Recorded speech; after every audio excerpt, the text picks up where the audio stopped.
یا اللہ پناہ دے ایسی نیند سے جس سے فجر کی نماز قضا ہو، ایسی مصروفیت سے جس سے ظہر کی نماز قضا ہو، ایسی سستی سے جس سے عصر کی نماز قضا ہو، ایسی محفل سے جس سے مغرب کی نماز قضا ہو، ایسی تھکاوٹ سے جس سے عشاء کی نماز قضا ہو۔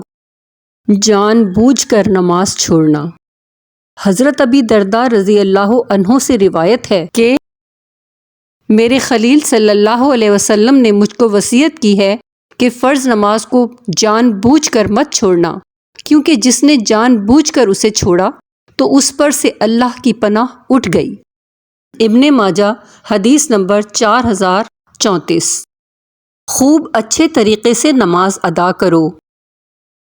روایت ہے سیدنا عبادہ بن صامت رضی اللہ عنہ سے، رسول اللہ صلی اللہ علیہ وسلم نے فرمایا، اللہ تعالیٰ نے 5 نمازیں فرض کی ہیں، جس شخص نے ان کے لیے اچھی طرح وضو کیا، انہیں ان کے وقت پر ادا کیا اور ان کے رکوع و خشوع کو مکمل کیا تو اللہ کا اس کے لیے عہد ہے کہ وہ اسے معاف فرما دے گا، اور جس نے ایسے نہ کیا تو اس سے اللہ کا کوئی عہد نہیں، اگر وہ چاہے تو اسے معاف فرما دے اور اگر چاہے تو اسے سزا دے۔ مشکوٰۃ المصابیح 570۔ عصر کی نماز چھوڑنا کتنا بڑا گناہ؟ نبی صلی اللہ علیہ وسلم نے فرمایا، جس نے عصر کی نماز چھوڑ دی اس کا نیک عمل ضائع ہو گیا۔ صحیح بخاری 553۔ نماز کو اطمینان سے ادا کرنا۔ حضرت ابو ہریرہ رضی اللہ عنہ سے روایت ہے کہ رسول اللہ صلی اللہ علیہ وسلم مسجد میں تشریف لائے، اس کے بعد ایک اور شخص آیا، اس نے نماز پڑھی، پھر نبی کریم صلی اللہ علیہ وسلم کو سلام کیا۔ آپ نے سلام کا جواب دے کر فرمایا کہ واپس جاؤ اور پھر نماز پڑھو، کیونکہ تم نے نماز نہیں پڑھی۔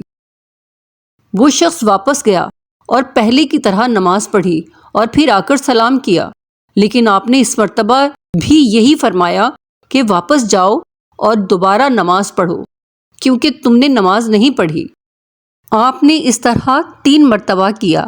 آخر اس شخص نے کہا کہ اس ذات کی قسم جس نے آپ کو حق کے ساتھ مبعوث کیا ہے، میں اس کے علاوہ اور کوئی اچھا طریقہ نہیں جانتا، اس لیے آپ مجھے نماز سکھا دیجئے۔ آپ صلی اللہ علیہ وسلم نے فرمایا کہ جب نماز کے لیے کھڑا ہو تو پہلے تکبیر تحریمہ کہہ، پھر آسانی کے ساتھ جتنا قرآن تجھ کو یاد ہو اس کی تلاوت کر، اس کے بعد رکوع کر، اچھی طرح سے رکوع ہو لے تو پھر سر اٹھا کر پوری طرح کھڑا ہو جا، اس کے بعد سجدہ کر پورے اطمینان کے ساتھ، پھر سر اٹھا اور اچھی طرح بیٹھ جا، اسی طرح اپنی تمام نماز پوری کر۔ صحیح بخاری 757۔ رسول کریم صلی اللہ علیہ وسلم نے فرمایا، جس نے میری اطاعت کی اس نے اللہ کی اطاعت کی، اور جس نے میری نافرمانی کی اس نے اللہ کی نافرمانی کی، اور جس نے میرے مقرر کیے ہوئے امیر کی اطاعت کی اس نے میری اطاعت کی، اور جس نے میرے امیر کی نافرمانی کی اس نے میری نافرمانی کی۔